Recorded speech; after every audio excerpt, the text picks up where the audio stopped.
okay, we got this sticker company we want to look at. I was like, what? They're like, yeah, stickers. So Paresh and I flew down to see this guy, Keith, and his wife. They were lovely people. We went out to dinner.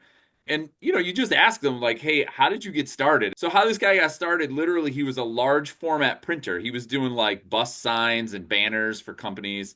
And one of his customers walked in one day and was like, "Hey, I need something that sticks to the face of a pipe flange that will protect it during transport or when we sandblast." He's like, "Can you make that?" And the guy's like, "Sure." And so he just made a sticker. And 6 years later, that company sold. We didn't get it.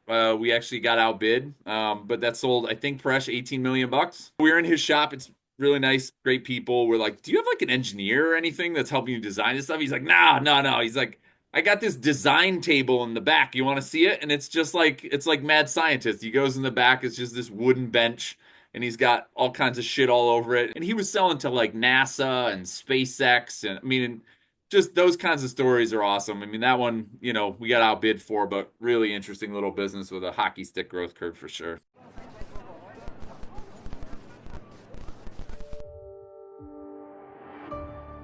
Jay, thanks again for letting us join. We're excited to be here and share the journey of kind of what we've learned as a group that's now sort of living in the SMB world, but with an idea of saying, hey, how can we mix that with, private equity or permanent equity, but saying raising capital from investors, retail capital, and saying, hey, how can we use that to both maximize investor returns in a safe way while also being able to get on top of this opportunity, which really, as we know, being part of the acquisition collective or anything else, that this idea of finding these small businesses that are transitioning both from baby boomers and others that are successful, that have cash flow, that allow you to jump in as an operator and or someone who eventually builds out a company and get success because of how well they're doing and some of the reputational things they've built up. So we'll jump into who we are. I think you guys know most of us. I'll jump in with my end.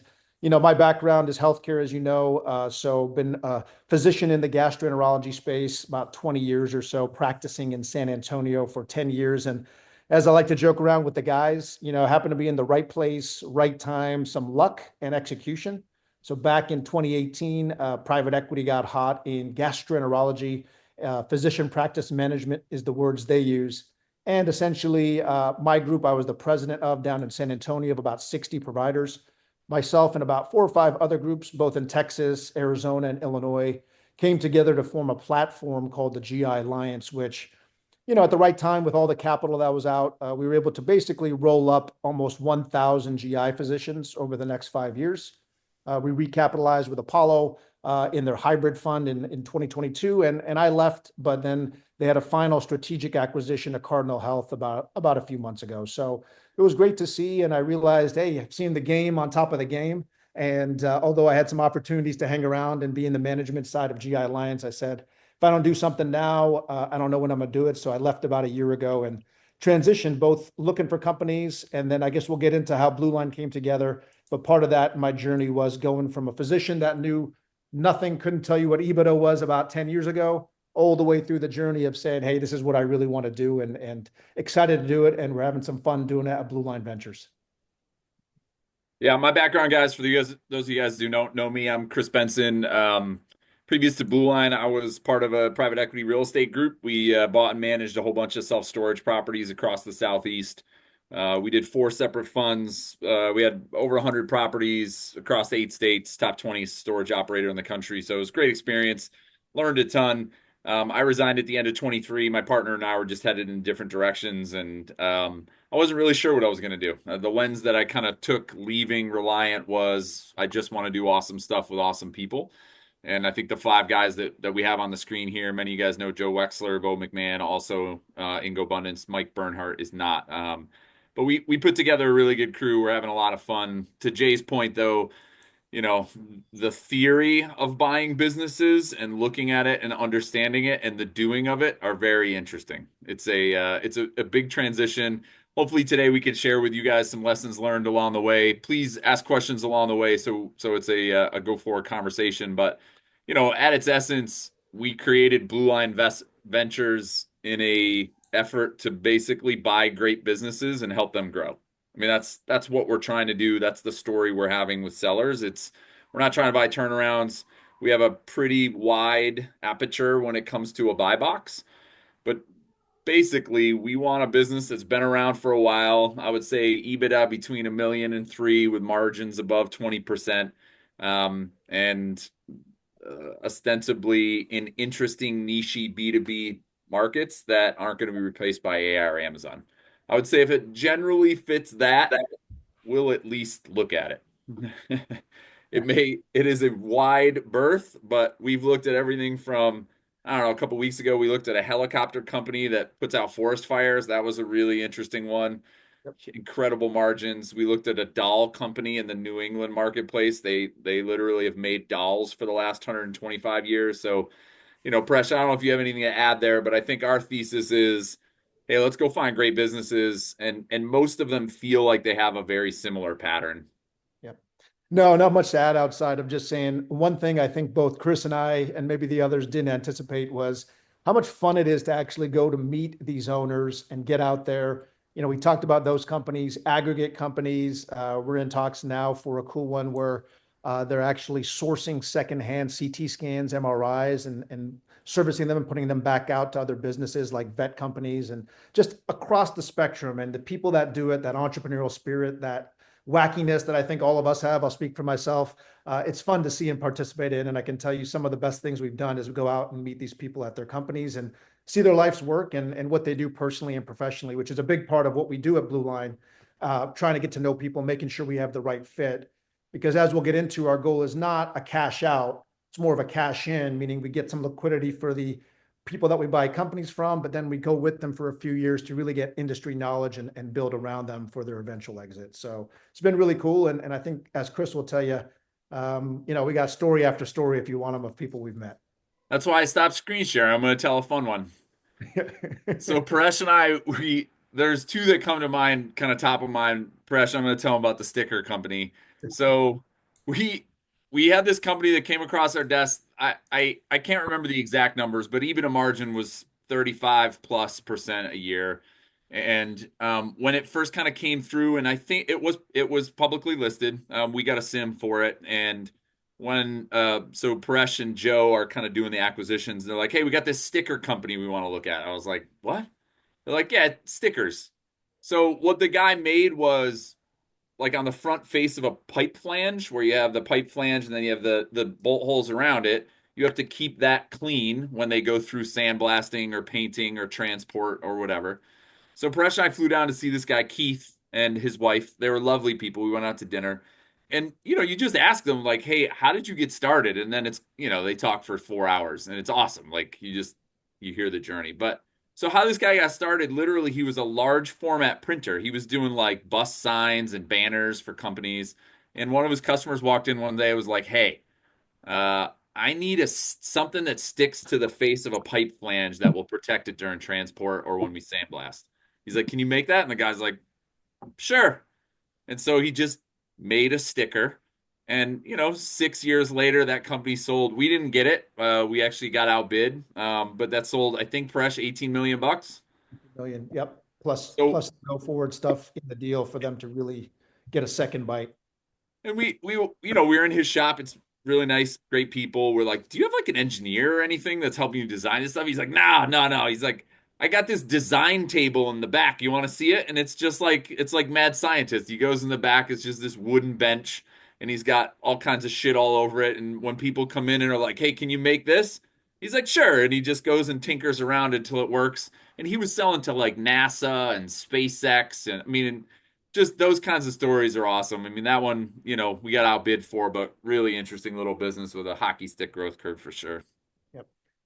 Yeah, and I would just say lessons learned is we're disciplined, and I think that's the thing because you can get into this, all the fun words, deal fever or hey, you're so bought into it, but we stay disciplined, saying hey, if we can't make it work and the economics don't work for us, we're not going to get into a fight with a PE shop or somebody that's willing to overpay because part of our value prop is that as fund managers, operators, the number one thing to do is saying, hey, am I staying disciplined to what I want to do and what I think I can achieve?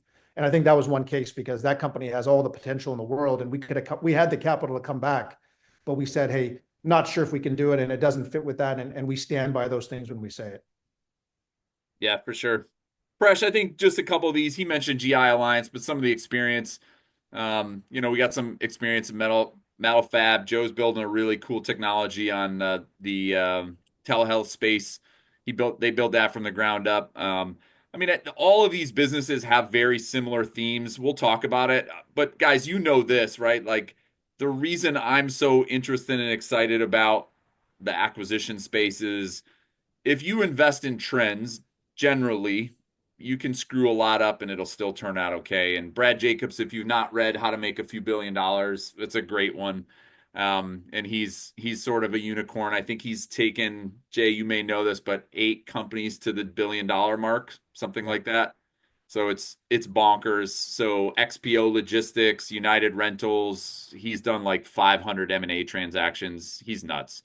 That being said, I think, when you look at the data of what is happening in small business acquisition, and, this happened in self-storage too. We were very fortunate to be a part of that. But, the next 30 years, you got 30 million-ish people turning 65. And in that number, a lot of people would call that the silver tsunami, but expected about 8 million businesses to transact or, $10 trillion in market cap value. So, in that kind of swing, there's just so much opportunity out there. And, Presh, I know you guys are really passionate about how we've built out the pipeline, but we're seeing it. I mean, in Q4, we started the top of the pipeline at 370 deals that we looked at or inquiries made, down to one LOI. Presh, I think it'd be helpful if the group wants to hear it, just, what our process is on the acquisition side of things.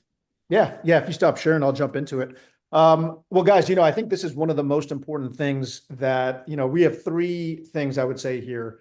But when we're looking for deals, on market, we get some off market opportunities, and then I can get into how we're doing some proprietary deal flow where we've hired a third party. But I think from the searcher perspective, this is where I think the bigger the top of your funnel is, the more likely you're going to get it all the way down to a deal versus a deal just lands on your desk and you chase it down, not letting so many others go. So one way, and what action item number one here is what I would say is this is worth hiring somebody for. Somebody overseas can be taught to do this. There is work. This is a big lift.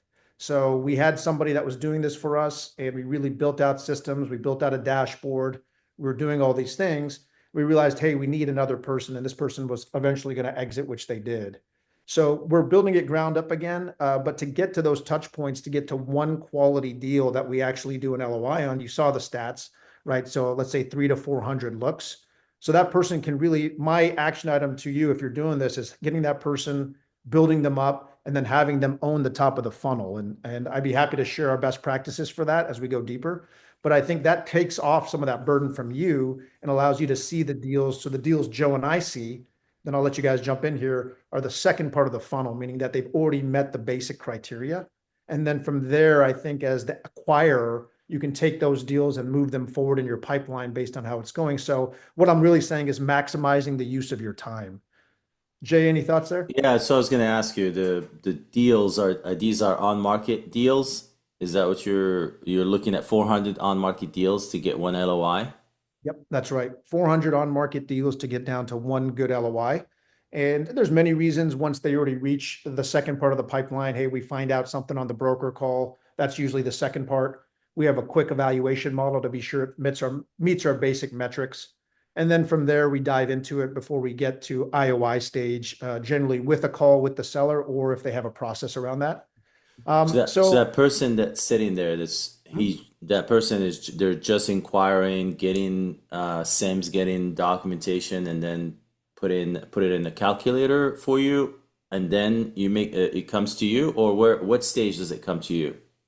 Yeah, so the person has three ways of outbound. They're making calls to brokers. We're using some deal scraper sites. Kumo's one we like. There's many of them. That's $100 a month. We're also, what we do is any other sim we've touched, we found about 8 or 9 good brokerages, Generational Equity. There's a few Transworld that put out good books. So we really try to, there's a few more that we benchmarks one we're further down the line with. But, with them, there's lots of people bidding on these deals. So our goal is just to keep working the relationships. So what I tell people is that person is keeping us active, top of mind with the brokers, which is so important because they're getting bombarded. we're always telling them, hey, we can close deals, and we've shown it, and when we talk to them, and we make sure that we close the communication loop with them all the time. So our offshore person helps handle all of those things. Once it crosses the basic threshold, meaning it meets the margins, it meets all of the buy box criteria that we shared, at that point, as long as there's no red flags that that person picks up, they put it into the second part of the funnel, which is when Joe and I will look through the whole sim together. We have currently one other person helping us at that time to put it into our quick eval model, but that will eventually also go to this person as they're fully onboarded. So the goal, if I was in your shoes, Jeremy, Ivan, Corey, Corey, good to see you again, by the way. Essentially, I would say, that's what I would do. I would spend some time on that, and no, that's probably a 3-month process before they're really ramped up to where you want it. And it's a very high touch thing. I have conversations with them every day, 30 minutes. We review through deals, and then I go through the deals that Joe and I look at and send them feedback. This is why we liked it. This is why we don't. Do you Now, want to, Presh, you want me to share the HubSpot workflow just so you can see it? yeah, would love to. So guys, we use HubSpot as our CRM to track this, and I don't know how familiar you guys are with HubSpot, but this is just the deal flow that we've created for it, right? So this is how we track what is going from step to step. Presh, maybe you just want to walk through, right? So stuff, this is basically the top of the funnel. Yeah. Yeah. So with acquisitions, Joe and I are handling the first part. So SIMs received is when you get to the second part of the funnel, meaning it's already gone through the first layers, and that person that you onboard is going to put it there. As Joe and I look at it, we'll either put it under review, meaning like, hey, what do you think about this? If there's some questions, or if we look at it and one of us thinks, hey, this is definitely not going to be a go, we see something they missed, we just go propose to pass. If we like it, we drop it right into the quick eval model, and then we tag that person and say, hey, set up a broker call. We look at our quick eval model, which we can bring one up here just so you can see what we're looking at. Yeah, complete assembly might be a good one. Right. So we keep all the communication here. We have our contacts here. We're trying to use this the best we can. But when you look at our modeling, and happy to share any of this stuff with you. This is for our fund modeling. What we're doing is just taking the basic sim information, or if they're providing any financials, and we're putting it together based on, what it would take for us to acquire the company. And then we have summary metrics on the left tab there that allow us to say, hey, is it a fit for our fund? And if not, Joe and I spent some time looking to say, hey, is this going to work or is it not? So you may not need that part, but for your buy box, it'll be helpful to have that, or something that works so you can quickly look at it. And if it's a no-go, don't waste your time, move on. Rush and Chris, when you guys are looking at this, I know the numbers are pretty clear. How are you guys thinking about keeping on a seller? Is everybody, you trying to keep on every seller, right? Or are you thinking about operations and complexity of that in relation to all these other kind of numbers? Can you talk? Yeah, go ahead, Chris. Yeah, Jeremy, I would say part of our buy box has been finding sellers who want to partner with us. I don't think are interested, right? There's 5 of us. None of us want to go be the CEO of that company. So I think part of the buy box is finding kind of our seller. And generally that's a guy or a gal who is like, look, I'd like to take some chips off the table, but I want to see this thing grow. And so, at the size that we're buying at, Jeremy, most of this is not life-changing money. These guys have been making 7 figures a year for years, right? So, like the first company we bought, he walked away with, I don't know, just under $5 million, right? But he'd been making kind of 600 to $1 million for the last 5 years. Like, it doesn't change his life. But what Steve wanted was he's always wanted to make the company grow, but has worked in the business for so long, he doesn't know how. And he's a great guy, not a sophisticated business person. So what we try to do is think about creating structures that align our incentives moving forward. So we're closing on a deal this month where, and we can talk through in as much detail or little detail as you guys want, but basically the seller is staying on in his role. And what we think about is how do we take away all the things you don't like to do? So most of it's the same. They never want to deal with HR issues. They want nothing to do with APAR. They want nothing to do with the stuff that's kind of a pain in the ass. They want, like this guy just wants to go talk to customers, right? He's been in the industry for 20 plus years. He knows all the guys. That's where his time is best spent. So for us, it's about creating those process and procedure, hiring him a COO/integrator type role that can take all that stuff off his plate. And then financially, we're building a structure that allows him to share in revenues over a certain EBITDA threshold. So we have like a profit share above 3.5 million of EBITDA. He gets 50%, we get 50%. And for us, if we're above 3.5, we're killing it on the fund underwriting side, so we're happy. And then he's rolling 10% of the equity in the company, and he's rolling 10% of the purchase or of his proceeds into the fund. So we kind of have our hooks in them everywhere, and the goal is just to align interest from that side. Is that helpful? Yeah, I think so. And then, so are you guys seeing yourselves as kind of board members? Then you're not having a shared service provider. Your every single deal is a one off. Going to fit that model to whatever we need per deal, or do you guys have some value you think across the fact that you're going to have multiple deals to have some ability to share load? Yeah, I think, and then I'll shut up and let Paresh talk. So, two things there, Jeremy. Number one, we think we're just going to go out and start buying stuff, and we think we're going to find our roll-up opportunity, right? But we're not going in with a specific thesis and saying, hey, here's what we're going to go buy 20 of. Now, it just so happens the first deal we bought may be that roll-up opportunity. We're looking at our first tuck-in right now. We have a call with the seller tomorrow, actually. But in that case, that's vertically integrated shared services, will tell that story. Right now, I think we think of the three pillars of what we can add is people and culture, right? The people in these businesses from 1 million to 3 million in EBIT are not necessarily the most sophisticated. They're great guys, but not most sophisticated. Technology in every business we've looked at, minus maybe two, the technology is a mess. There is no technology. It's Google Sheets and QuickBooks, right? There's no ERPs, there's no CRMs. I mean, it's crazy to me. And then the third pillar, really, we found this isn't the last consistent theme. There's no sales and marketing. Like the first company we bought, they did not have a website. Literally, you couldn't find their phone number online if you wanted to do business with them, but they had 16 months worth of backlogged work. So it's about building out that sales and marketing, to say, all right, well, let's build a pipeline behind this to help support you. So that's how we're thinking about it right now. I think there'll be a time where we say, hey, here's the shared services. Let's go buy 20 of these. We'll run the HR, ERP, that piece from the background. Presh, did you say anything different? Yeah, no, appreciate those comments. So, lesson one, lots of deals on the market. As a searcher, the right deals are harder to find. Build systems and processes to figure that out so you can take that off your plate and spend the time with your mind to find the right diamonds in a rough, is what we say, because that's what it is. That's what we're seeing. But lesson number two here, I think if I'm putting myself back into the individual searcher seat, is you are going to be extraordinarily hands-on with the business. We came to this, the first company, hey, we got a team here. We can kind of come, we'll show up. We started.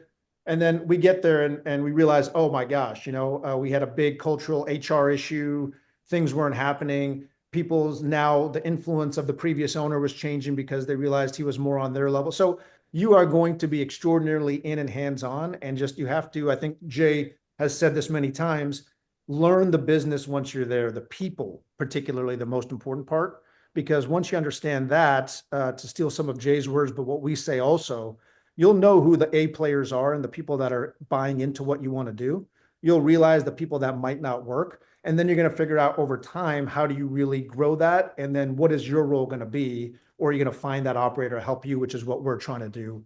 As an example, Portco 1, we learned that the hard way. So now what we do, Chris is the interim COO as we're on a COO hunt. But what does that mean? Chris is touch point with them all the time. He's the key leader. He holds a lot of the relationships now, so it's not blended between all of us. Portco 2, I get to be that person as well. And then we're going to pass it on until we find the right people. So if I was individually searching, I would just be sure, hey, I'm getting in there and it's going to be a lot of touches and a lot of understanding before I fully understand the business I have outside of the economics and what you understood at the day of the closing. Yeah, sure. That's the awesome. Upside, Jeremy, is I get to go to Cincinnati every 2 weeks now. Well, so I guess part of the questioning was really around where you follow yourselves, where you guys see yourselves in a stack. You're kind of like independent sponsor, small private equity. You kind of the value, I guess, play for a seller. You're probably not paying the maximum amount, if I had to guess, against a guy that's got a public fund, but you're probably paying a lot more than. I would say our story is real people, because what's working for us And what has helped, and I'll let Chris kind of grab it from here, is, the story we have resonates because we care about the people that are there. We start off with that because we mean it. We'll share our culture manifesto that we created. It took us a long time to create this because, as Chris will tell you, we didn't all have to do this. We independently could have found something. Right. So we said, what would it look like if this were a win for us? It would be that everybody that's in our system also feels that same way we do, where they're winning not just economically, but they are happy to show up to work and be part of our team. And I think that when you come forward with that, like my goal here is to really build upon your legacy and show up as the real Jeremy or Ivan or Corey, this is who I am. That resonates a lot more. And just, I was on a broker call last week, and he just got off a call from a PE firm in New York who was just economics, didn't care about anything else, and just said, hey, how do we make more money? It doesn't resonate. This is their baby. I mean, they really care about the people around them, and they care about what happens to them next. Love it. Thank you, guys. That's awesome. And Jeremy, I'd say just to the pricing side of things too, the industries that, as I said, we're pretty agnostic, like we'll look at anything. We're not going to go play in the plumbing HVAC space, right? I mean, everything's bonkers priced, right? So we're chasing kind of 3 to 5 times EBITDA. And, we have a fund metric that we're going to raise capital under. So it's got to meet that or we're out. So it really gets rid of a lot of the competitive things. And what we're finding, I think, just because of the sheer number that we're looking at, is we're the only buyer. Like this pipe company that we're buying this month, it's been listed for like 16 months. Now, it's an interesting business. It's different. No one is going out looking for a poly pipe fusing company, but he finished last year at 47% EBITDA margin. And the reason we're getting that deal is because Bill, the seller, believes that we'll be the best fit for him moving forward. He's been making millions of dollars for years. Like, it doesn't matter to him. I shouldn't say that. It matters more to his wife, I think. Lisa, his wife Lisa, is pretty feisty. I think she cares. Why do you think the business has been sitting there on the market that long? It's weird. It's a weird one, Jay. Like the business is it's in oil and gas, which everybody is afraid of, right? The volatility of oil and gas makes every bank we've talked to is like, oh, oil and gas, we're very scared about it. I think the other thing is the price point that Bill was originally asking was not relevant to where he was at that moment. It was what he wished it to be. And so what we built with Bill was, all right, how do you think the growth of this company works? He made a model and said, here's what we think it's going to be. And we said, great, we'll get to that price point if you can do this. And so he's bought into the idea that the company is going to continue to grow. Great. If it does, to Paresh's point, we want everybody to win. Like us, we want our investors, we want our employees, we want the seller.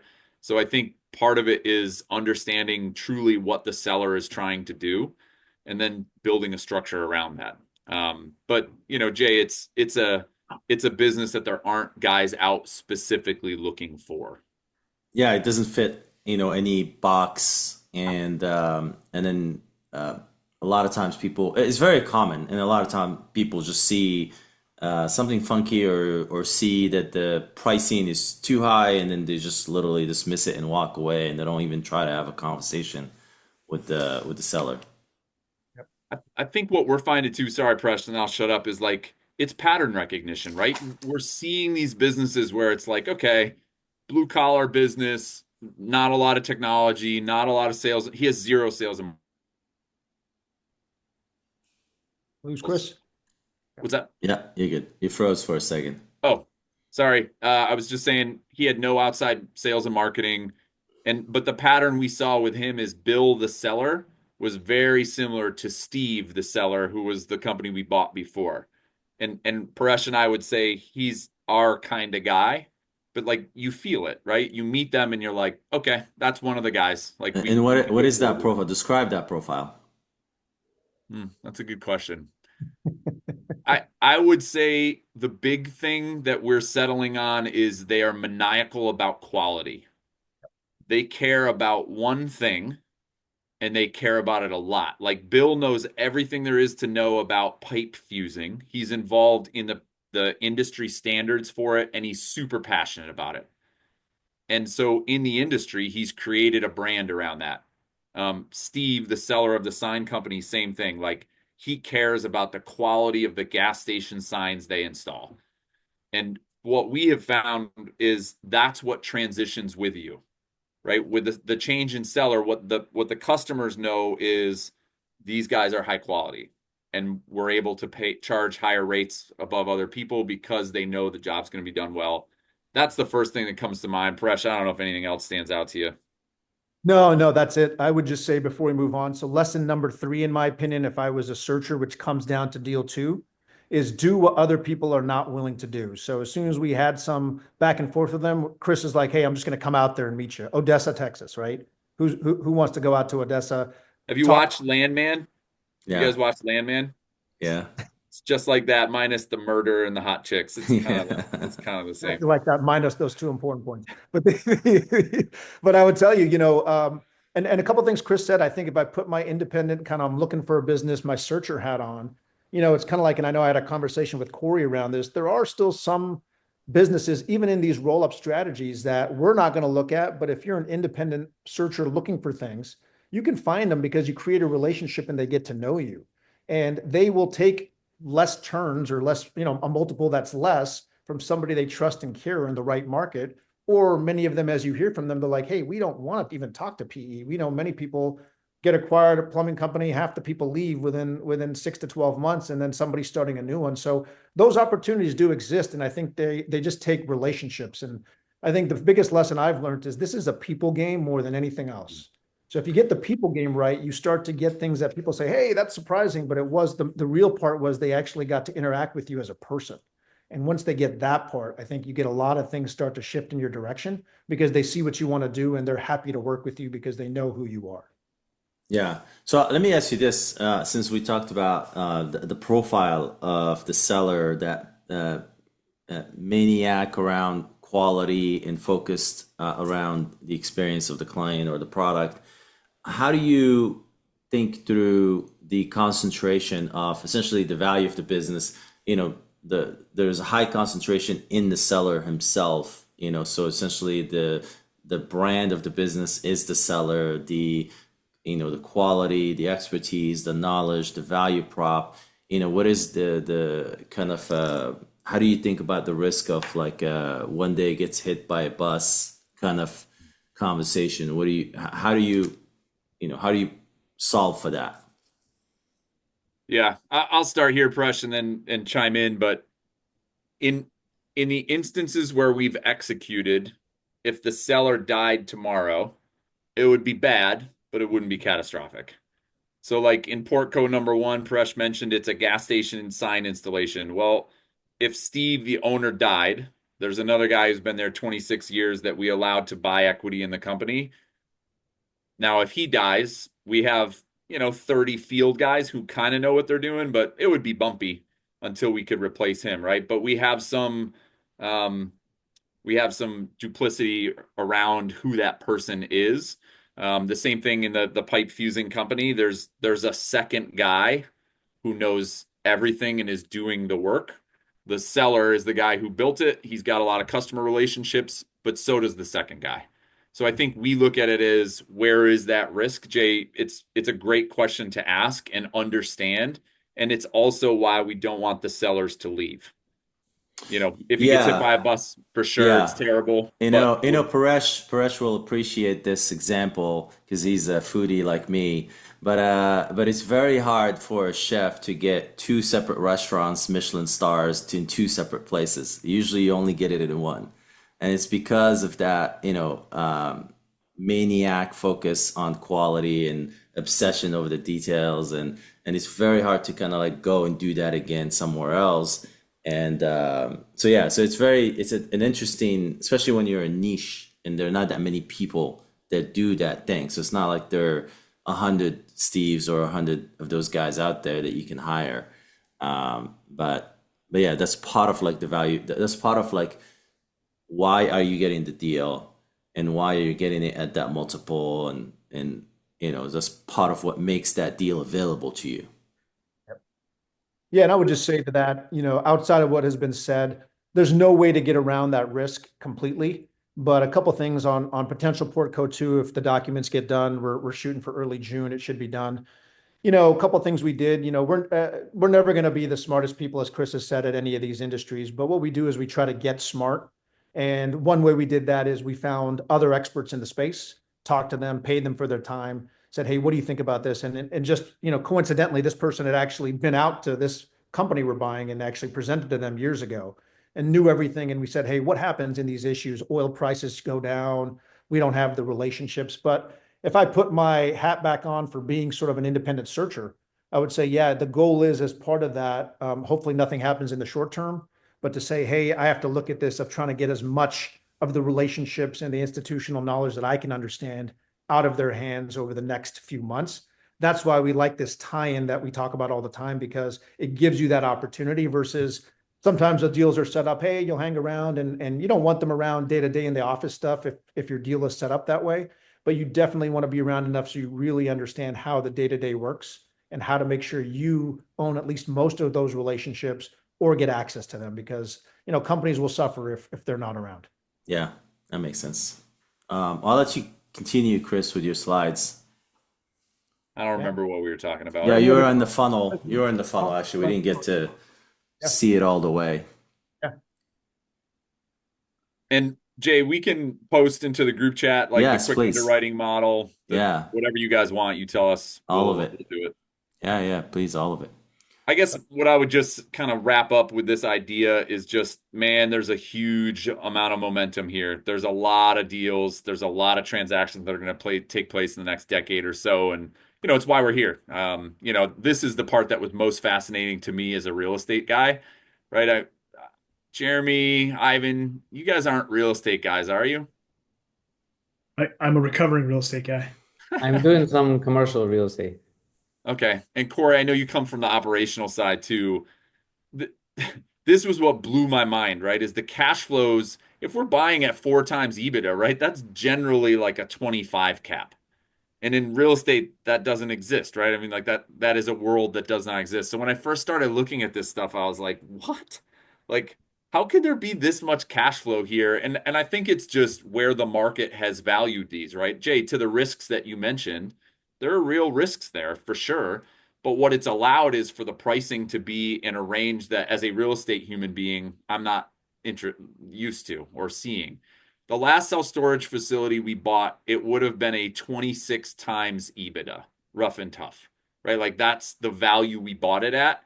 And I know we're doing NOI and cap rate, but just to kind of to bridge the gap. So I think there's just a unique opportunity to buy at a price point where there is still value in the market. And I know there are some, markets that PE is all over and these things are trading at 8, 10, 12 times. We're not going to play in that space. Like we're just not. There's so much value to be had where you can buy at 3 to 5. I mean, you're coming into things. We're trying to put 50% debt. Your debt service is starting at 2.25, 2.5. Like your debt service coverage ratios are so strong. So it's just a different price point that we're in the marketplace. And I think that's the advantage that we as searchers have. Yeah. Presh, I don't know if you want we kind of talked through some of this stuff, but probably a few lessons here as well. Yeah. And just the last thing Chris said, just to steel man it a bit, you guys know this because you're on this call. But the difference also is, the amount of hands-on, the touches, the depth, the ups and downs you're going to get with these acquisitions. It's real, right? I mean, it's, as they say, in this space, two things make people go crazy in their life. And one of them is a divorce. And number two is when they're trying to sell their business. So you can imagine when you're getting in there, you're bringing some of that on and you're taking on some of that stuff. So just important to know because, although the numbers are great, there's some real lift here and it's worth it, but it is there and you'll feel it both emotionally, personally, and professionally. Yeah. Go ahead, Presh. Yeah, and just a transition. I mean, I think, we can get into each one of these or we can talk about whatever else you guys want to talk about because we have some cool vendors we've worked with. We've had going back to deal sourcing and also talking about some of the things once we actually get under LOI. But, I think our three keys are there. And as I looked at them, I initially thought technology would have been the top of the list, which it's high and it's up there, ERP implementation. But the more I've done it and now, I mean, it's really people in my perspective. And I know I'm beating this point up a bit and Chris has talked about it and I'm sure Jay has said it many times, But if you understand that, and that's the game you're in, I think a lot of these other things, as you start to do it, you're going to find lots of wins, whether it's sales, marketing, implementation of technology, really getting great data so you can actually utilize it. All opportunities that are out there, but I would say make sure you don't forget about the most important one. Yeah, one thing I would say on the people part too is have some sort of platform in how you're handling the people. So we're choosing to run EOS at the portfolio companies and ours at Blue Line Ventures. There are other platforms out there. We just wanted a common language. I'm not saying EOS is the best one that exists, but it does give us a common language to run all of them. Each portfolio company will have its own implementer that we pay for at the EOS level, so they're running it pure. It's not just self-implemented, which never works exactly the way that it should. So I think for us, it's important to just have a consistent flow and what data points are being measured. And one of the things we found, I'll skip to the first portfolio company that we bought. The challenge here was no one understood roles and responsibilities, and no one was accountable for anything. And that was, to Precious' point, one of the things we kind of realized post sale, and you're not going to see it in due diligence, right? Like you can do a QofE and go and spend time with the key employees, but you don't really understand what's happening until you're sitting there meeting, with the individual employees and seeing how business is done. And I think one of the biggest pieces we had here was just a clear delineation of an org chart and who was responsible for what. When something goes wrong, it's not who did it, it's who's accountable for it. And we, or me now as the interim COO, could go to someone and say, hey, you are responsible for our quoting process, and quoting is 2 weeks behind. Why? What's going on? And is it right person, right seat? All of the things that EOS teaches. But I would encourage you to think about building out a process or inheriting a process that allows you to just be consistent across the board. And we can get into as much detail about the individual companies as you want. Paresh hit on it, but the upside is truly fantastic. Like this company, there's a lot of upside to be had here, and I know they don't all work this way, but they're growing exponentially. Last year, they grew revenue 50%-ish. We're gonna be 25 plus, we think, based on the runway this year. And I think it's about finding a great business first. Warren Buffett talks about it all the time, right? Is just don't buy bad businesses. It's really hard to fix them. So there are enough great businesses out there where you can buy a great business and things are going to turn out just fine, when you have enough margin to play with, even through those ups and downs. So for this one turned out to be great. If you look back when you were underwriting it, what are some of the things that could have told you this is a good one? Yeah. Press, chime in here too at any moment. The first one was Steve was our guy, maniacal about quality, right? The people part, they had the general manager. He's our director of field operations now. He's been there 26 years. So there was a play to say, hey, Steve's 64. If something bad happens, we got somebody who can help us run the business. He wants to buy equity and he wants to finish his career there. They also have an office team member who is 100% committed, like loves the business. We would call it the give a shit meter. Like his give a shit is a 10. He's working Sundays, Saturday, like loves it, loves the business. Cares. So from the people side, they check the box. EBITDA margin and growth, Jay, was fantastic. I mean, we're chasing 20% plus, and the last 3 years they were 30% plus on the EBITDA margin. And even through COVID was one of their biggest years. Gas stations still pumped gas, right? So it didn't have that volatility. So all of our financial metrics looked really good. It was in an interesting niche business that we thought they had a competitive advantage, and there's not a lot of people getting into gas station signage. It's just a weird thing that nobody knew about. Fresh, was there anything else stood out there? Yeah, I would just say if I was independently looking at this deal and I was coming from the searcher perspective, like everybody else here, I think Chris hit on a lot of it, and sometimes it's hard to see when you're looking at everything. But the feel of how even the deal came to us was, hey, they were, we had some buy side brokers that were looking for things, and essentially they wanted to find a good partner. And the way they presented the deal was this person's interested in who they work with. So right away, to Chris's point, it was this is somebody we want to talk to. Yeah. And then we started the first meet and greet, got kind of boots on the ground and took a look at everything. All these pieces started coming together. We have a clear synopsis now, but just to be clear, this is murky when you're there. So a lot of it was that feeling of saying, hey, there's opportunity. We have 16 months. Hey, what is the actual industry? Like we understood what they were doing, but we're like, well, who cares? Like, don't you just call a sign guy to put Yeah. up a sign? Realize once we got into it and talked to them, we're like, oh, wow, there's a whole sub industry behind this and the way it works and the way that everything shifts.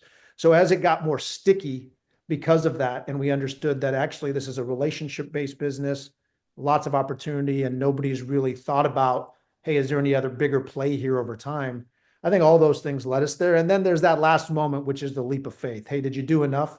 And do you have that feeling of like, hey, I feel like we've checked off the boxes. We looked Steve in the eye, we shook his hand, and we went from there. And we've learned a lot, from that because that first one taught us a lot about what we knew. And I think ultimately what we didn't know was as important. And I think that's about it, Jay. Anything more to that you want to make sure we answer? No, no, I was just gonna summarize kind of like what you said. If you have to put it in order, because we've seen it in other businesses and other industries, is that it starts with that high margin. And then when you go into a business, you see like an exceptional margin like that, you ask the question why, and then you find out, okay, these people care about quality, care about the product, care about, and then you look at the team, and then the team cares about the business, and there's a decent culture of quality and care for the clients. And then so when you go a little bit one more step, and it's like, oh, they care about who's going to buy this business because they care about the client, they care about the product, they care. So it kind of like works together. Now you just have to understand the industry and kind of like how all of it fit. But that first margin and quality and care, those three things are essentially good signals in any acquisition, whether it is security cameras or plumbing or signage. And I would just say the last thing on the margins, we look at it two ways we're always challenging ourselves. One is what Jay mentioned, hey, this is a great business. Or two, I can talk about an aggregate company we saw where the margins were ridiculous, but we got down there and realized, hey, they just never built out the team. So going back to culture, Yeah. sit down with the two key team members and they start crying at lunch, literally. One of them started crying. So, One guy hadn't had a day off in like 17 years. Wow. was insane. And where was he at? His wife giving birth or something. There like a Yeah, lot he of, was like in the ER, like with his wife taking phone calls because there was no other system. And like, Yeah. they were like, they loved the business. Their give a shit meter was really high, but there was no process. There was nothing there. So Paresh and I are like, man, there's a heavy lift here. Like Yes. this, yes, there's an opportunity, but But that we ended up, margin is not real. They were running on fumes. yeah. They needed like 6, 7, 8 more people to do the Yes. work people were trying to do. So I Yes. would tell you, you would never get this out of the book. You would never understand it from that. It's actually getting out there and you meet them and you say, okay, what's really happening? I think that first part, what we're encompassing here is back to people and culture. Yeah. Get the data. Does it meet your buy box? Yes or no? If it's no, toss it to the side. It's not going to be part of it. Not worth your time, but just so valuable. But then making sure that second part you really lean into and trust your intuition, right? I think a lot of us sometimes, I'll speak for myself, with a high logic on our culture index, is that sometimes you get too logical. Like if it doesn't feel right, and you're there and you're understanding it, pull on that thread and see what's going on because there's lots of things you discover as you move forward. Yeah. We call that the hell yes measurement. You know what I mean? It's like you can't find anything wrong with it. You can't. and Yeah. Jay, the hard part about that is, right, we're the easiest to fool. Like we can fool ourselves so easily. And we talk about it, we have an investment committee call every Thursday. It's like, do we really understand? Or is it, Press used the word deal fever. I like that too, where you get all fired up and you're excited about the business and you met the people and they're really cool and the numbers look great, but there's just something. And guys, it's not all roses, right? That first company we bought, we got in there and realized the guy we were allowing to buy equity was basically a bully. We were getting how it kind of all unraveled was there was a gentleman in a protected class. He was legally deaf and he has tried to not sue us, but they have brought a lawsuit that they're just trying to get money out of. But that was sort of when that letter got to us, we're like, oh. And they obviously had documented a bunch of things. And then Bresh and I showed up and talked to every employee, literally, sat down and asked the same questions. And that really uncovered a lot of like, oh, there's more here happening than we expected.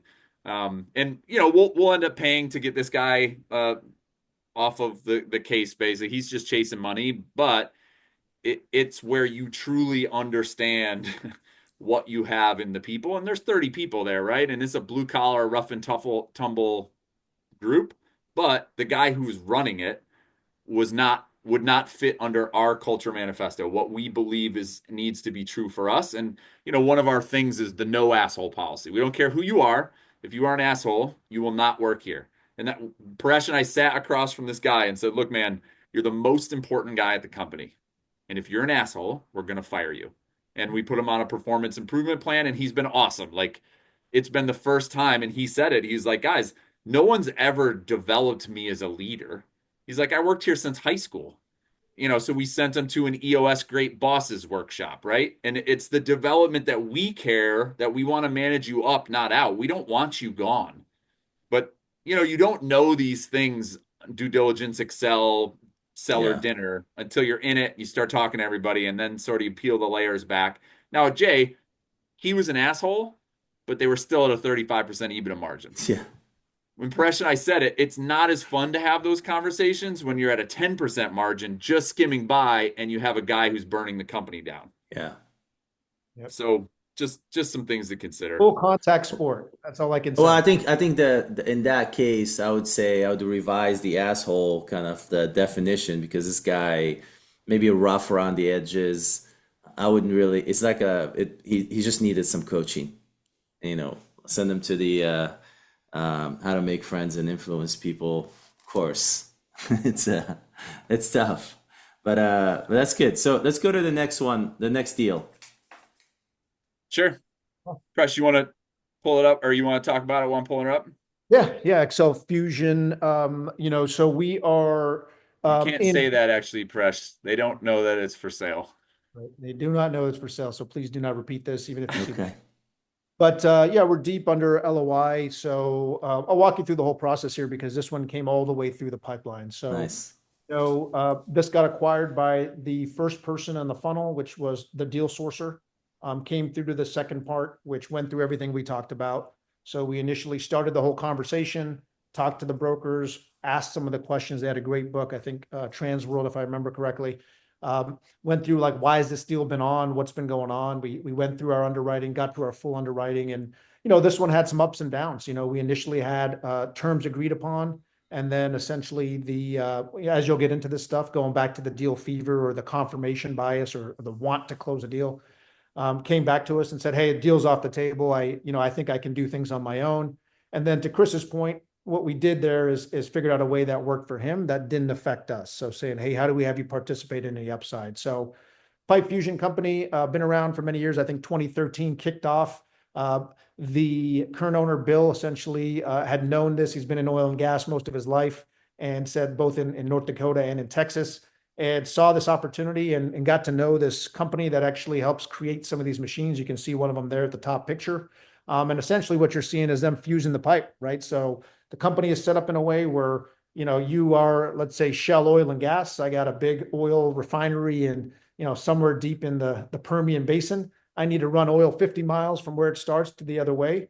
And I subcontract that out, saying to a subcontractor or GC, hey, take care of this, all the logistics, everything we need, all the way through from beginning to end, not just the pipe fusion. So we deal with the person that eventually gets that contract.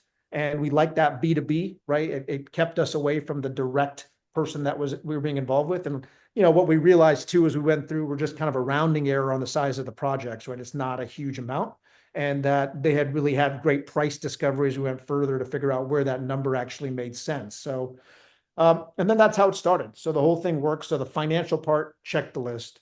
We had some conversations, number 2. And then number 3, we got down there. So Chris flew down and had some in-person meetings for us to say, hey, what does it feel like? What is this company? And what does the seller actually want?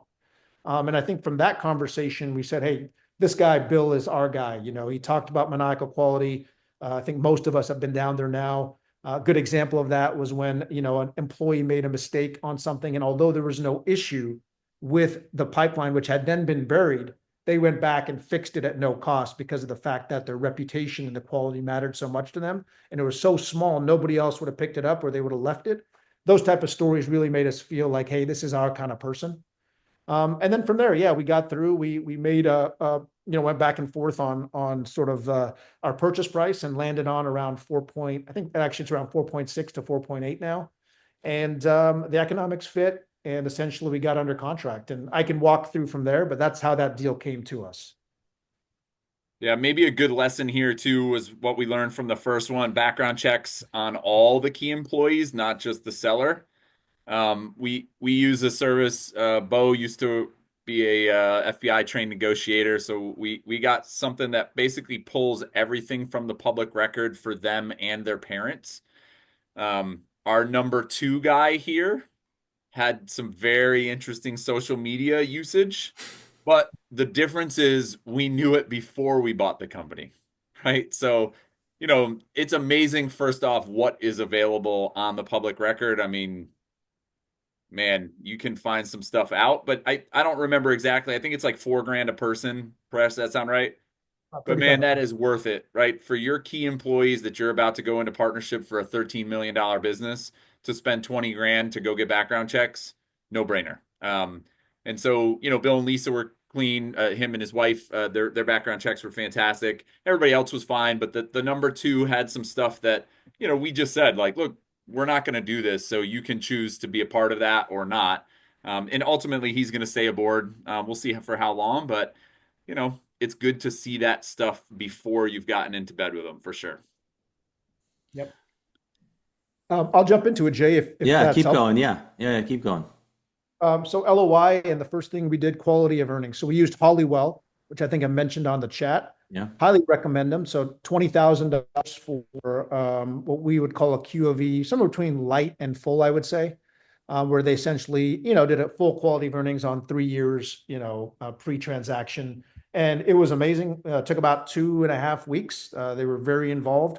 The data room was great. They had great financials because they had set themselves up for a sale, kind of built to sell by having a CFO run their finances for the last, basically 16 months.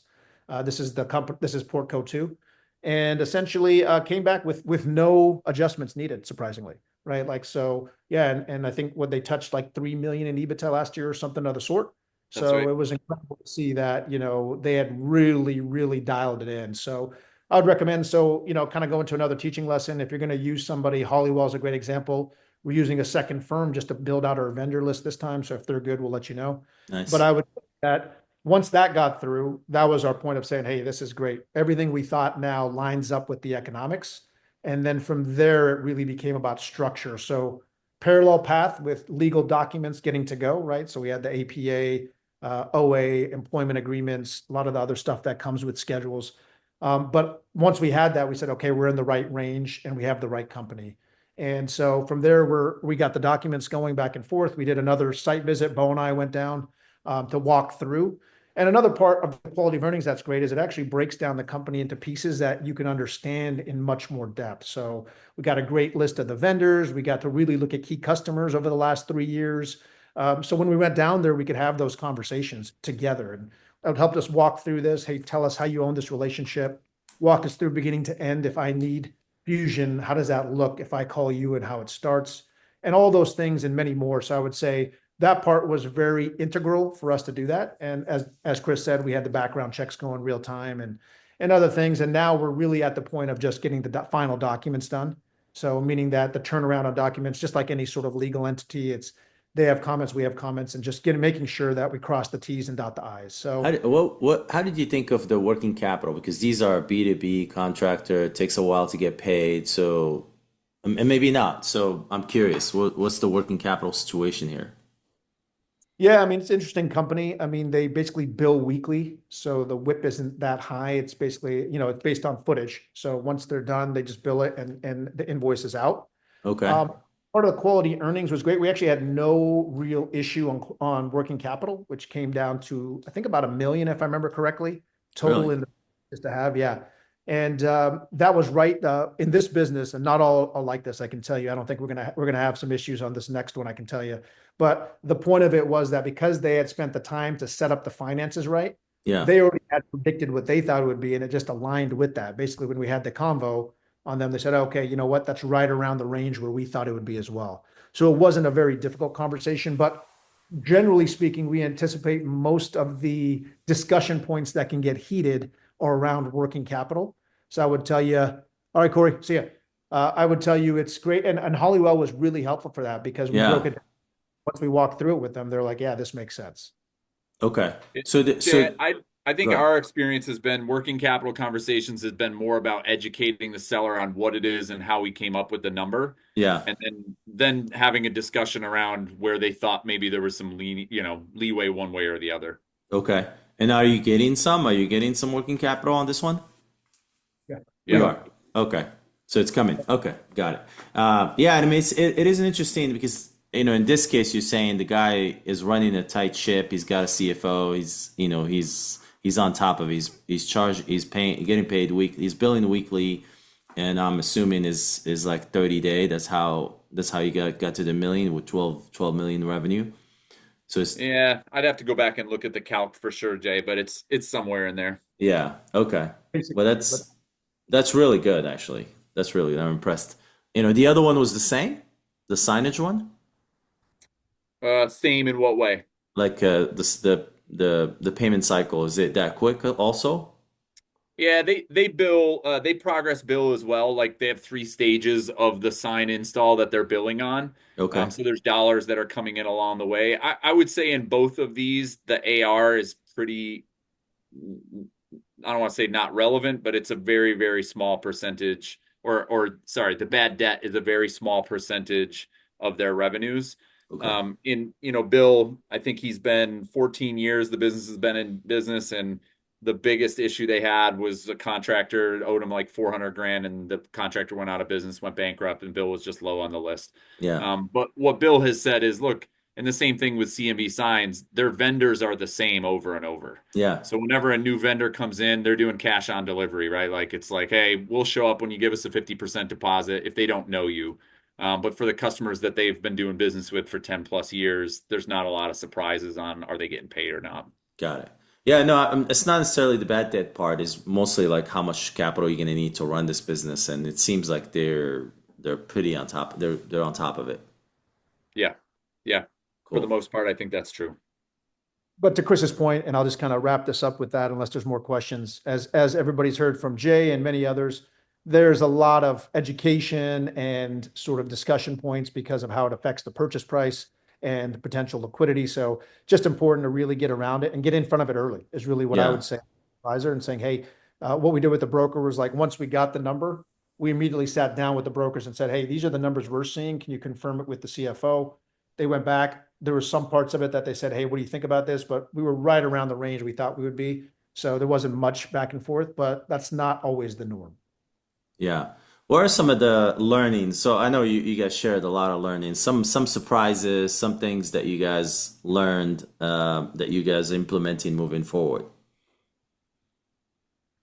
Yeah, well, we got a bunch. What we want to do for We each can deal. send you the document if you want. Yeah, we can. Okay. But the goal is to really start to incorporate everything we learn into the next one Yeah. to make that we're there. But I mean, I think, for me personally, I think it's been a lot around what I've mentioned, which is understanding the people much more than what it means about just economics. Whether that's the background checks, that's the touch is in person, that's really creating a relationship. It's easy to fall back, particularly when you're looking at a lot of deals. And, for my part, I'm looking at acquisitions a lot. So I'm spending a lot of time in that world where you start to not recognize how important the human aspect is. So I know I'm kind of being repetitive here, but if I had to give you my top one, it's Yeah. that understand that you're in that people person game. And if you understand that and you wrap your ideas around that, I think it makes a lot of it easier. And it's fun. I mean, you can have a lot of fun here. Sometimes it gets real serious. But I'll tell you, you can have enjoyment doing this. And as Jay has mentioned, and Chris will tell you, I mean, it's been the last year, particularly the last 6 months, as we've ramped up all these systems and what we're doing. It's been a lot of fun for me just to be part of it and seeing it and being able to participate in people's businesses and the whole ecosystem they've grown that we're now participating in as well. Yeah, Jay, at a macro level, I would say understand, do the work up front on who your partners are. And I think at Blue Line, we've done a good job of that, of understanding why we are working together. but then also digging in at the seller level and the key employees who those partners are going to be as well, and investing the time, energy, money to make sure you really understand what you're getting involved with is probably the biggest lesson for me at the macro level. And fortunately, we've not had, anything catastrophic. It's just been those moments where you're like, oh, I did not understand that when we put pen to paper. I think there's a lot of little micro things for sure that, on the first deal to the second deal, our insurance due diligence was probably not as tight as we would have liked. And so we brought in a third party insurance auditor, basically, who comes in, looks at all of the policies, everything that they're doing. The first one we used August Felker, who's on, he's advertised all over the place. Yeah. It was okay. I mean, it was okay, but there were some holes. The second time we got a more institutional M&A type shop, and it was a much more robust review. And the feedback they gave back to us was also, we thought, a much more comprehensive look at protecting ourselves against liability. So, things like that. I think Paresh mentioned it, but we're trying to use multiple vendors for these first 4 or 5 deals to see who our A team is. And then we Yeah. can say, okay, like, here's our M&A attorney, here's our insurance guy, here's our QofE firm. And it gives you just kind of that bench, and you're not going to know that until you use them a couple of times. And we're happy to share with anybody, reach out, and we're happy to share who we've talked to. I think that's the other big learning for me is making sure that your third party vendor list is best in class. And do you guys have time? You guys? Yeah. Okay. We didn't talk about the fund side. Okay. Let's go through the fund side. Yeah. Here, I'll pull up the screen. So just at its very highest level, Jeremy, you talked about, I think he maybe had to jump. I don't know if Jeremy's on. Yeah, so Yeah, he's still there. Still here. So he talked about bringing, fun together for the RV park that they're doing. Look, we're doing the same thing, right? We're the first deal we raised in the fund with our own capital and a couple of buddies. Most of the guys are in GoBundance, actually. But our thought process is, hey, let's put together the fund. It'll make it easy from a capital raise standpoint. So this is just the term sheet on the fund. The target is 25 million. The goal is to kind of raise and deploy that by, I'd say, the end of this year, beginning of next. We're kind of on pace for that. It's going to end up, 5 to 7-ish type of deals in the fund. We set it up as 3 classes of share based off of a different investment minimum. All of those classes of share have a 10% preferred return. And then there's a waterfall behind that, depending on the class of share that you're participating in. So for a Class C share, it's a $100,000 investment minimum. There's a 10% preferred return. And then it's an 80-20 split, anything above the 10%. So 80% to you, 20% to Blue Line. And then once you get all your capital back, that waterfall becomes more advantageous for us. So we make more money once you have all your capital plus your pref. So then that split goes from 80-20 to 60-40. And so far so good. We made our first 3. We just actually processed our third distribution last week. We think we're going to be able to pay the pref current every year just because of the cash flows of these businesses. Last year, annualized, we only made 2 distributions, but annualized, that would have been about 20% a year, which for me as a real estate guy is incredible. I'm not saying it's always going to be that way, but as I said before, there's a lot of cash flow in these deals. We have 2 fees on the deal. So management fee, it's 2% on the equity deployed, and then a 1% acquisition fee. And then this portfolio company management expense, think of that like a property management fee. It's 2% of the gross revenues. It's up to. So we have the flexibility to run it up to 2%. In the beginning, it will be 2%, but it's in our interest to reduce this as quick as possible because then we can pay back the capital quicker, which means we get to the split faster. So for us, this is how we're going to build the team on the revenue side. This is, we hired our first guy, and we're about to hire our second. So that's going to be the revenue that allows us to build out the team. None of well, that's not true. One of the partners is taking a salary, but the 4 of us are basically all negative salary right now, which is great.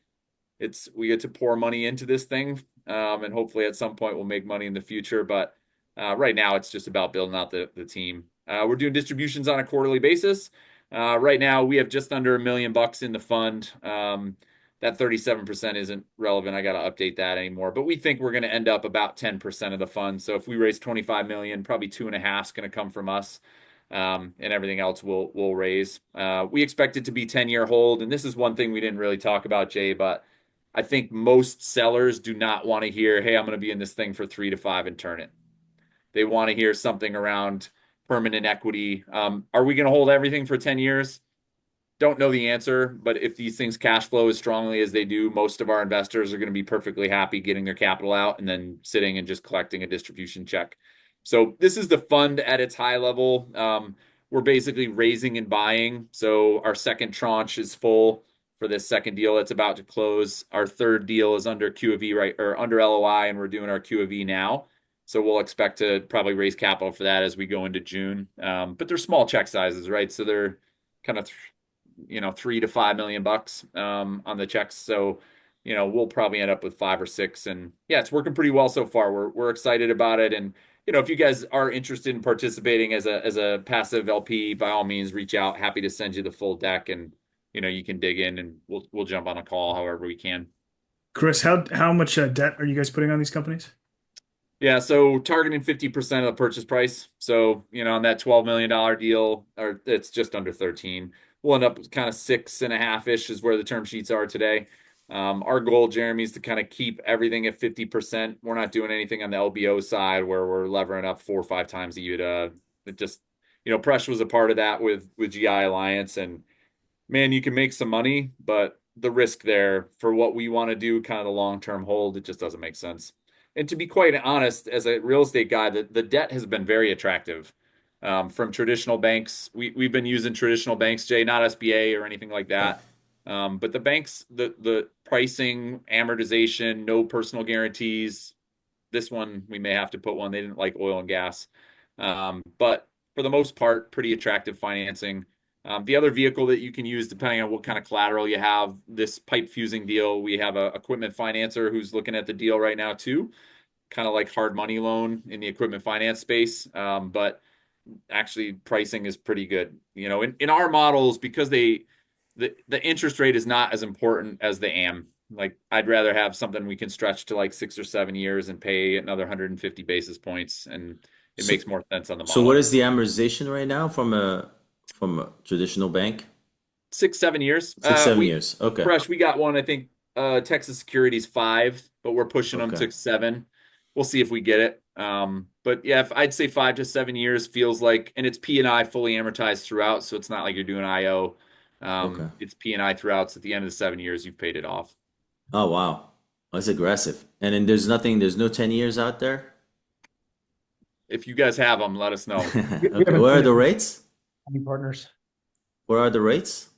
Depends on the spread's different. The first deal closed at 7 and 7.75, somewhere in there. But fixed for 7 years. Okay. Yep. And this deal is going to close somewhere in that. We underwrote it at 8.5, and I think we're at 7.5 right now. But a 5-year AM for this pipe fusing company. So, but again, oil and gas is, nobody likes that. There's a great group called Cerebro that is like a M&A broker, M&A debt broker. This is the first time we use them. They came back with quite a few options.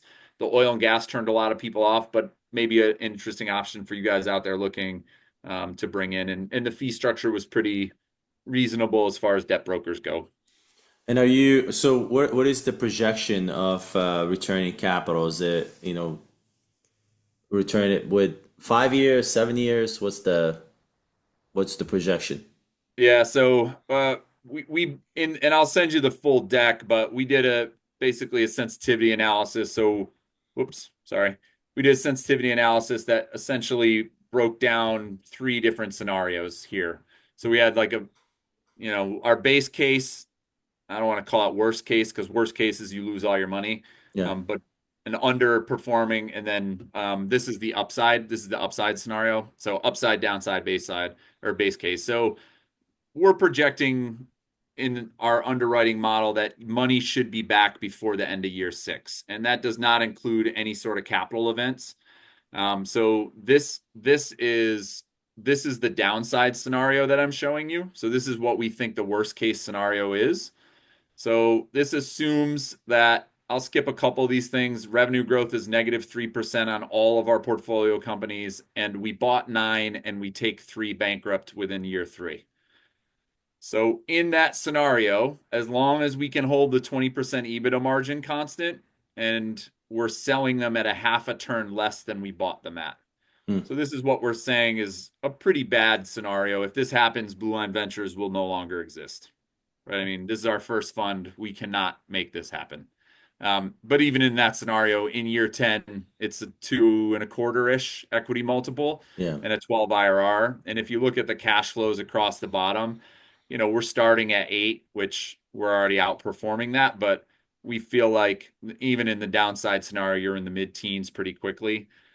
So there's a lot of, Jay, we expect cash flows to be kind of 10% annualized plus a year, and expect cash to be paid back by, in our upside scenario, it's year 5, the beginning of year 6. And then everything after that, you're just getting paid based on, you have no more pref anymore, but you're getting paid on your ownership percentage in the fund, hopefully forever, or until Okay. we sell the So the deals. base case is at 4 times multiple. The upside scenario is just over 5. It's 5.25. The base case is like 3.6x Okay. MOIC. Upside is just about 30 IRR, just under 30 IRR. Base case is just about 20, and the downside is just over 12.